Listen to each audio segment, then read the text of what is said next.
இந்த அஞ்சலியால இவ்ளோ பெரிய ப்ராப்ளம் வரும் அப்படின்னு சொல்லிட்டு நம்ம இலக்கியா, ஜானகி இவங்க யாருமே வந்து பார்த்தீங்கன்னா எதிர்பார்த்திருக்கவே மாட்டாங்க. இப்போ ஆஃபீஸ்க்கு போன இந்த அஞ்சலி இருந்துட்டு அங்க பயங்கரமா ரகளை பண்றது மட்டும் இல்லாம, நம்ம கார்த்திக்கையும், கௌதமியோட குடும்பத்தையும் வந்து பார்த்தீங்கன்னா இப்போ கேவலப்படுத்தலாம், அசிங்கப்படுத்தலாம் அப்படின்னு சொல்லிட்டு இந்த அஞ்சலி வந்து பார்த்தீங்கன்னா கொஞ்சம் கங்கணம் கட்டிட்டு உட்கார்ந்துட்டு இருந்தா. ஆனா கடைசியில வந்து பார்த்தீங்கன்னா இந்த அஞ்சலிய எந்தெந்த வகையில வந்து பார்த்தீங்கன்னா முடக்க முடியுமோ அந்த அளவுக்கு முடக்கி அங்கிருந்து வந்து பார்த்தீங்கன்னா அனுப்பிச்சு விட்டுட்டாங்க. ஏன்னா அஞ்சலி மேல முழுக்க முழுக்க தப்பு இருக்கு. அப்படி இருந்துமே கூட வந்து பார்த்தீங்கன்னா இந்த அஞ்சலி தெரிஞ்சுக்கிட்டு, இங்க இவ வந்து பார்த்தீங்கன்னா மறுபடியும் வந்து நின்னுட்டு இருக்கிறது ரொம்ப மிகப்பெரிய ஒரு தப்புன்னு தான் சொல்லணும். தன்னோட தப்ப உணர்ந்திருந்தா கூட, இந்த அளவுக்கு வந்து பார்த்தீங்கன்னா மிகப்பெரிய விஷயங்கள் எல்லாமே நடந்திருக்காது. பட் இப்போ வந்து பார்த்தீங்கன்னா, நம்ம கௌதம் வந்துட்டு இந்த அஞ்சலிய உண்டு இல்லன்னு பண்ணி அந்த ஆஃபீஸ விட்டு தொரத்துனதா சொல்றாங்க இல்லையா? ஆனா அடுத்ததா அஞ்சலியோட டர்ன் வந்து பார்த்தீங்கன்னா வருது. அஞ்சலி வந்துட்டு இப்போ மிகப்பெரிய உண்மைய நம்ம கௌதம் கிட்ட சொல்லி மிகப்பெரிய ஒரு ஆப்ப வந்து பார்த்தீங்கன்னா எல்லாருக்குமே வந்து வைக்க போறா.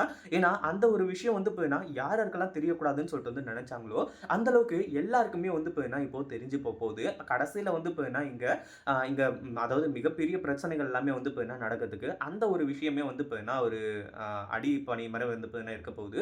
அதுக்கு முன்னாடி என்னவெல்லாம் நடக்குது அப்படின்னு சொல்லிட்டு பார்க்கறதுக்கு முன்னாடி, இப்ப தான் நம்ம சேனலுக்கு ஃபர்ஸ்ட் டைம் வரீங்க அப்படின்னா, கீழ இருக்க சப்ஸ்கிரைப் பட்டன பிரஸ் பண்ணிக்கோங்க.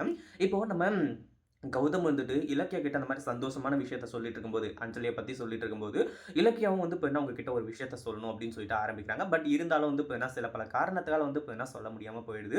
கடைசியில இந்த அஞ்சலி வந்து பார்த்தீங்கன்னா, நம்ம கௌதம தனியா ஒரு இடத்துல மீட் பண்ணி பேசுறது மட்டும் இல்லாம, "உன்னோட அம்மா யாருன்னு சொல்லிட்டு வந்து தெரியுமா?" அப்படின்ற மாரி வந்து சொல்லி, கடைசியில வந்து பார்த்தீங்கன்னா, யாரு அப்படின்ற ஒரு விஷயத்த வந்து பார்த்தீங்கன்னா, ரிவீல் பண்ண ஆரம்பிச்சுறாங்க. அது மட்டும் இல்லாம, உங்க அம்மா வந்து பார்த்தீங்கன்னா யாருன்னு சொல்லிட்டு, உன் பொண்டாட்டி இலக்கியாவுக்கும் தெரியும்.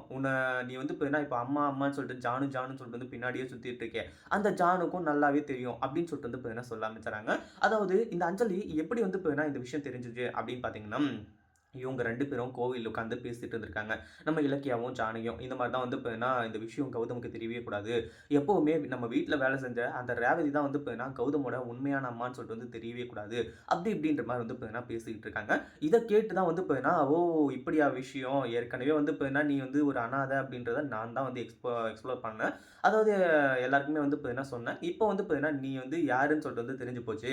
வேலைக்காரி மவனா நீயி, இப்போ வந்து பார்த்தீங்கன்னா வைக்கிறான் பாரு ஆப்பு அப்படின்ற மாரி வந்து சொல்லி, டைரக்ட்டா வந்து பார்த்தீங்கன்னா, நம்ம கௌதம போய் பார்த்து இந்த விஷயத்த எல்லாத்தையுமே சொல்றாங்க. "நீ ஒரு வேலைக்காரியோட பையன்டா. நீ வந்து பார்த்தீங்கன்னா பெரிய பிசினஸ் மேனா இருந்தா, நீ அதெல்லாம் வந்து பார்த்தீங்கன்னா மறந்துருவியா?" அப்படி இப்படின்ற மாரி வந்து சொல்றது மட்டும் இல்லாம, "உன் வீட்லயே உனக்கு வந்து பார்த்தீங்கன்னா, அவ வேலைக்காரியா இருந்திருக்கா" அப்படின்னு சொல்லிட்டு வந்து சொல்லி, ரொம்பவே வந்து பார்த்தீங்கன்னா, தரக்குறைவா வந்து பேச ஆரம்பிச்சுறாங்க. ஒரு பக்கம் இப்போ இந்த அஞ்சலி சொன்னது நம்ம கௌதமுக்கு வந்து பார்த்தீங்கன்னா, ரேவதி தான் உண்மையிலேயே தன்னோட அம்மா அப்படின்னு சொல்லிட்டு வந்து தெரிய வந்ததெல்லாம் பிரச்சனை கிடையாதுங்க. ஆனா இந்த இடத்துல வந்து பார்த்தீங்கன்னா, இப்போ நம்ம இலக்கியாவும், ஜானகியும் இருந்துட்டு இவ்வளவு தெரிஞ்சிருந்துமே கூட நம்மகிட்ட மறைச்சிருந்திருக்காங்களே அப்படின்ற ஒரு விஷயம் தான் வந்து பார்த்தீங்கன்னா, இப்போ பயங்கர கோவமும், பயங்கரமா வந்து பார்த்தீங்கன்னா பிரச்சனையும் வரப்போகுது. இந்த பிரச்சனை எல்லாமே அந்த அளவுக்கு மிகப்பெரிய விஷயம் கிடையாது. ஆனா இப்போ இந்த ஒரு விஷயத்த வச்சு எஸ்எஸ்கே கிட்ட வந்து பார்த்தீங்கன்னா, இப்ப பணம் வாங்க போறா. ஏன்னா இந்த ரேவதி யாரு அப்படின்ற ஒரு விஷயம் வந்து பார்த்தீங்கன்னா, அடுத்தது தெரிய வரப்போகுது. இத பத்தி நீங்க என்ன நினைக்கிறீங்க? அந்த வீடியோ பிடிச்சிருந்தா லைக் பண்ணுங்க, ஷேர் பண்ணுங்க. இப்ப தான் நம்ம சேனலுக்கு ஃபர்ஸ்ட் டைம் வரீங்க அப்படின்னா சப்ஸ்கிரைப் பண்ணிக்கோங்க.